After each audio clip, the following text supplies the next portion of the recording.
Lines are being drawn across the Lone Star State. How plans to redistrict could change what your vote is worth, coming up.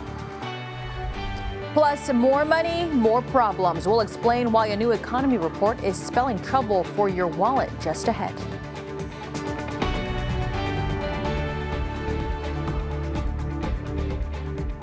Well, good evening and thank you for joining us. I'm Clara Benitez Cortez. Tomorrow marks 4 weeks since the floods in Central Texas began.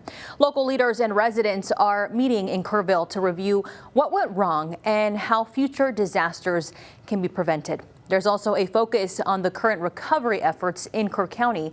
The number of missing have dwindled to 2 people, but residents say there's still work to be done, like draining heavy areas of water around the Guadalupe River. We have an oil slick that continues to bubble up right in front of our property. There's a vehicle down there, and we're being told now that they're not going to drain the lake. You need to allow the lot owners, homeowners, to get out there. If the state's not going to pay for the cleanup, then let us go clean it up. The flooding hearing in Kerrville is still ongoing. We'll have more updates tonight at 6.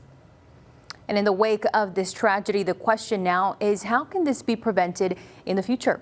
Scripps News Group Patrick Terpstra has more on the pitfalls that led to this flooding.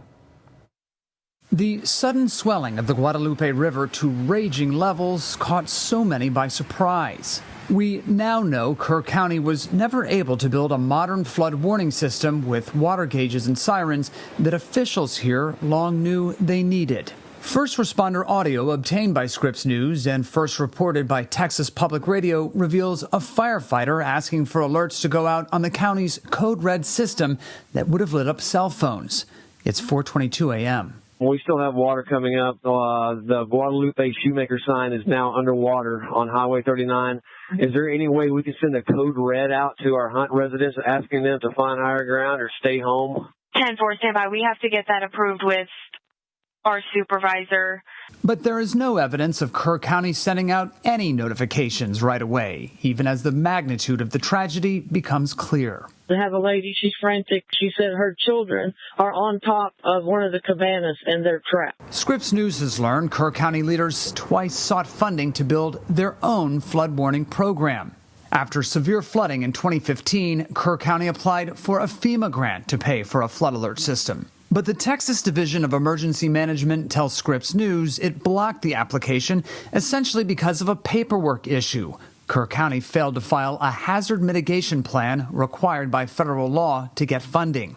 The county tried again in 2018, but bad timing. That year, money was reserved for counties recovering from Hurricane Harvey's devastation. Over the years, aside from paying for an engineering study that found Kerr's existing warning system to be antiquated and not reliable, commissioners never approved spending any of the county's own funds to install sirens or other life-saving equipment.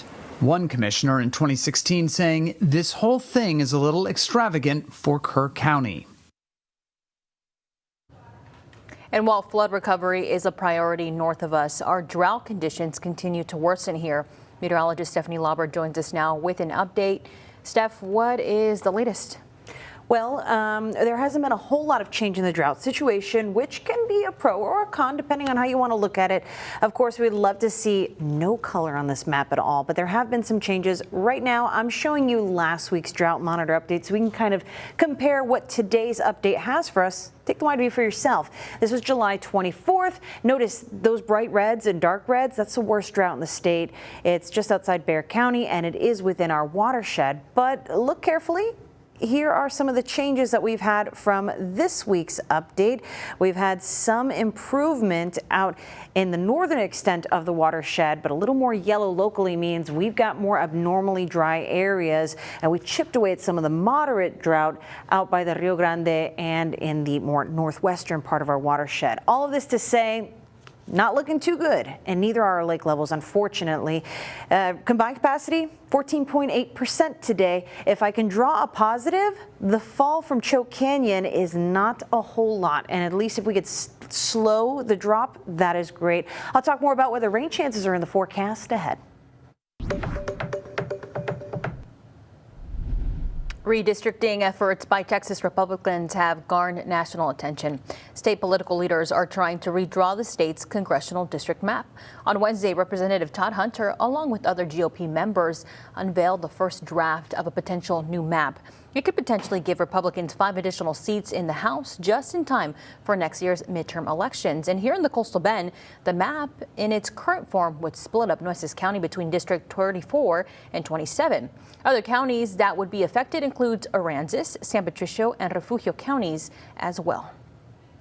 And in case you're wondering, early voting for the Texas primary election is about 7 months away. It begins on February 17, 2026, and ends on February 27th. Primary election day is Tuesday, March 3rd, 2026, and early voting for the November midterm elections runs from October 19, 2026 to October 30th. General election day will follow on Tuesday, November 3rd. And President Trump announced today he is delaying a tariff hike that targets Mexico. The president says he is giving Mexico an extra 90 days to negotiate a trade deal. Trump says he spoke to Mexico's president and the delay was agreed to in part because of the complexities of the shared border. Steep tariffs were set to go in place Friday, and they're still expected to be put in place on dozens of other countries. And it's those potential tariffs that have caused concern about price amongst consumers. Scripps News Group's Kadia Tubman has the latest on a recent report that shows inflation is up this summer. U.S. consumers are spending cautiously as inflation continues to remain stubborn. That's a takeaway from new federal data out Thursday, showing consumer spending rose 0.3% in June after staying stagnant in May. Most of that increase driven by spending on health care and housing, plus essential goods like gasoline and food. Many consumers noticing prices inching up at the grocery store and are looking to save. I just want to cut back in general because I think that all the prices is outrageous. Consumers spent $500 million less on big ticket items in June, like cars and appliances, a sign that many are waiting to see which direction the economy heads, says economics professor Tyler Schipper. Consumers have uncertainty. They are less likely to make big ticket expenditures when they have uncertainty. And so you might imagine that you're unwilling to go out and buy a big new washer or dryer or refrigerator if you think those prices are going to be too high right now. Across the board, prices in June up 2.6% compared to a year ago. That inflation is a result of tariffs, says finance professor Jill Satina. I think we're starting to see some of these price pressures related to tariffs start to come through and impact prices that consumers experience in their daily lives. New U.S. tariffs against dozens of countries are set to take effect Friday, which could push prices even higher in the months ahead. Kadia Tubman, Scripps News Group, New York. An all-star athlete fighting against the odds. Coming up, we'll introduce you to Kendall Taylor, a student athlete with a unique story. You're watching Chris 6, part of the Scripps News Group. And people across the Coastal Bend can breathe a sigh of relief as Christus Health and Blue Cross Blue Shield of Texas have reached a last-minute agreement just one day before their contract deadline. The deal was finalized Wednesday evening, avoiding a disruption in coverage for thousands of patients. It means Blue Cross Blue Shield members can continue receiving in-network care at Christus hospitals, clinics, and from doctors. The contract includes those on Medicare Advantage, Medicaid, PPO, and HMO plans. Kendall Taylor is the reigning Offensive Player of the Year in District 29 3A. But behind the stats is a teenager pushing through pain that most people never get to see. I'm Jada Jenkins, your neighborhood news reporter on the West Side, with how a surgery could help save this West Oso student's athletic career. Looking forward to playing my senior year pain-free and be able to give everything that I got on the field. Kendall Taylor is more than just a student athlete at West Oso High School. He's a 16-year-old shortstop who has earned all district honors, all while silently pushing through pain. He was only 3 years old, and he actually made the MVP All-Star list. He just made us all look really good. But an accident during a game his freshman year changed everything. The rest of my body kept going forward. My bottom half stayed. And then my whole body just folded in like that, and it just shattered the whole back wall of my head. He says he couldn't even feel the pain, just the adrenaline trying to get to the next base. I tried to get back up and run, I just fell back down. My coach said I was supposed to be on second base by then, but I was on the ground already. After surgery that left 6 screws in his leg, Kendall began physical therapy. Eventually, he was cleared to return to the field. But over time, the injury got worse. His femur bone is deteriorating, or like say collapsing. He now walks with a limp and struggles to run. And his mom tells me, even though he doesn't like to admit it, he's in pain every single day. I spoke with his head coach, Coach Gonzalez, who says he's never seen an injury like Kendall's. I played Kendall a message he left for him.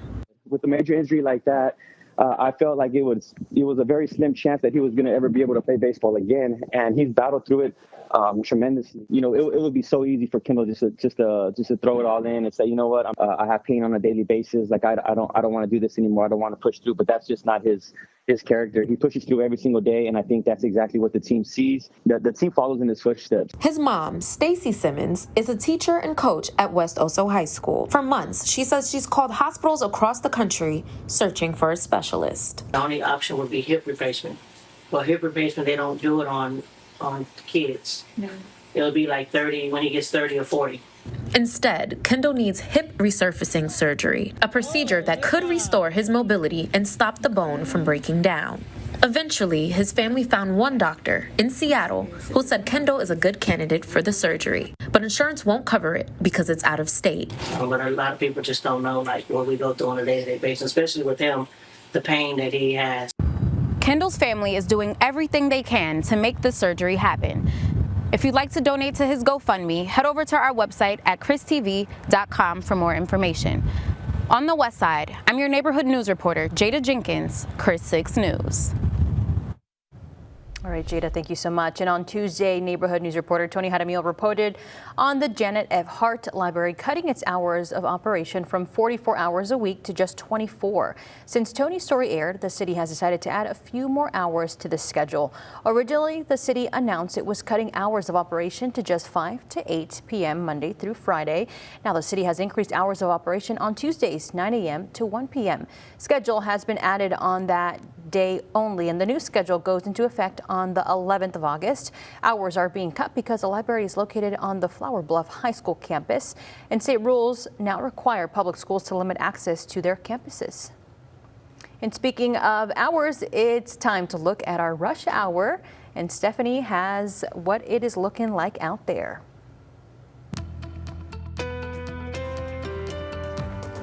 All right, Clara. Well, we've got one trouble spot. It's not out here by the coast. Let me show you on our traffic maps where things are a bit slow. If you're traveling along SPID out by the old Harley-Davidson, there's a crash near Old Brownsville Road. This has things backed up all the way to Agnes. You'll want to take that access road to avoid all the slowdowns. That's a look at your traffic report. Your forecast is next.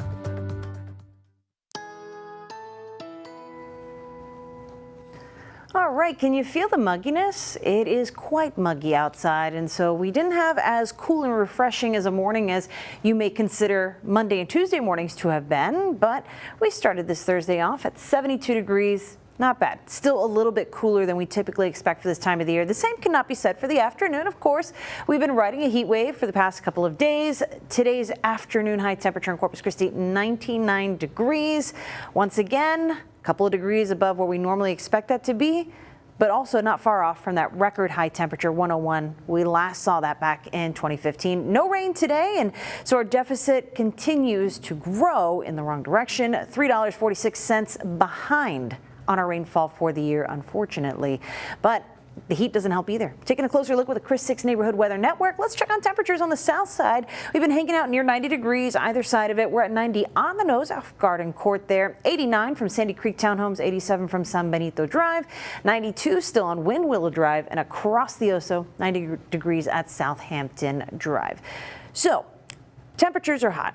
Now we've added humidity to the mix. We can help kind of understand how much humidity we've got in play with dew point temperatures. That relates the humidity to our actual air temperature. So when we're in the 70s, not feeling great, feeling pretty oppressive. The coast has been dealing with that afternoon by afternoon. But on Monday, inland neighborhoods like Beeville, Orange Grove, Hebronville, y'all's dew point temperatures were in the 40s. Now you're catching up and feeling the pain that everyone else has with muggy dew points out there. So this kind of compounds the heat. and it makes it hard to recover during the overnight because our temperatures don't drop as much. We're still warm in the morning, and then we have a hot afternoon ahead. So especially for folks who work in outdoor industries, yeah, thank you for what you do, because you're doing it out in this. Temperatures that at this point are still sitting anywhere from the upper 80s along the coast, feeling like 100 degrees, or in the triple digits for inland areas, feeling like those lower 100s. And this is a trend that will continue. We don't get much relief during the overnight when those temperatures fall, because we're still feeling very, very humid. And during the overnight, that's when we are the muggiest. We have our relative humidity rebounding to the upper 90 percentile, and winds are going to be fairly low. So it is going to be an air you can wear start as we head into your Friday. And just a heads up, tomorrow, we turn the calendar to August. It is still going to be a heat wave for us here. Heat risk top of mind. Notice there's a lot of red on this map. That's a 3 out of 4 major heat risk. And even for those who are in the yellow areas, the minor heat risk, do know that you don't need heat alerts. You don't need the worst kind of heat to be susceptible for heat-related illness. So checking on the kids, pets, and the elderly. Make sure you are taking care of yourself. If you work in an indoor industry where you can't be inside, hop in the work truck, run the AC for a little bit. It'll help you out. We will continue to have this trend into the first couple of days of August. So if you were hoping for a pattern change, I know there was some weather chisme going on Facebook about that. Not for us. August 6th to 10th. Outlook for our temperature situation. We have a pretty good probability of seeing warmer than normal temperatures continuing on from the next now to 10 days. Who knows, probably later, because August is our hottest month of the year on average. Does it come with any rainfall? Probably not. Some models want to throw some rain our way over the weekend, just a straight chance, and we could really use it because our drought is not doing too good across central Texas, even into the coastal bend, where we did okay with rain in June, but we're starting to fall back to old ways with very dry weather. So for our neighbors in Rockport and Kingsville, we're going to have a hot weekend ahead, and the same can be said for Corpus Christi. Feels like temperatures in the triple digits, ranging from about 105 to maybe 110. A big change is finally here for student loan borrowers. After the break, we'll tell you about the shift that affects millions of Americans.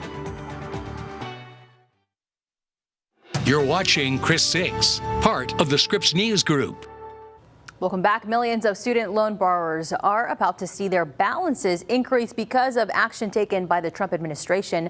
The change affects borrowers enrolled in the Saving on a Valuable Education plan. That's an income-driven repayment plan launched in 2023 under the Biden administration that offered lower monthly payments. Because of legal challenges, payments have been paused and balances have been frozen since last summer. But now interest will be applied again starting on August 1st. And meanwhile, here in the Coastal Bend, there's good news for local students as the school year begins. West Oso ISD, we are helping 700. It was organized chaos at Holtcat's warehouse on SPID near Greenwood this morning. Box after box of school supplies poured into the warehouse this morning. Those boxes are full of school supplies collected during Operation Supply Our Students, and volunteers with Holtcat and Chemours helped sort all the boxes. Volunteers really make our day because they really make this happen. We raise money beginning after the first of the year, and then we're able to order the supplies. All of the money that we raise goes directly toward the purchase of the school supplies. We couldn't make any of this happen without Chemours and Holtcat. All the school districts will pick up their supplies next week and distribute them to their students. And happy Thursday. The weekend is almost here. Stick around. We've got your 7-day forecast and a special football announcement after the break. Well, dust off your cleats and get that football jersey out of the closet, because starting tonight, football is back. The NFL preseason kicks off at 7 p.m. local time for the Hall of Fame game between the Detroit Lions and the LA Chargers. Regular season begins September 4th when the Cowboys visit the Philadelphia Eagles. Tonight's game and the Cowboys opener are both airing right here on Chris 6. And a quick programming note, because of tonight's game, our 6 o'clock newscast will only be shown on our website and on the app. Just visit christv.com to watch it live. The Hall of Fame pregame show will air here starting at 6 o'clock, and the 6:30 newscast will air as usual on KZTV. Can't believe it's football season already. 30 days until University of Miami Hurricanes kick off too, so college football fun as well. Excited for that. I would like a little fall weather. Yes, almost. It would be nice. Football into fall. It's coming. Eventually, got to be patient. Yes. Here's the deal with us wrapping up July. How do we do for rainfall? Because I think that's an important metric when we look back at the month.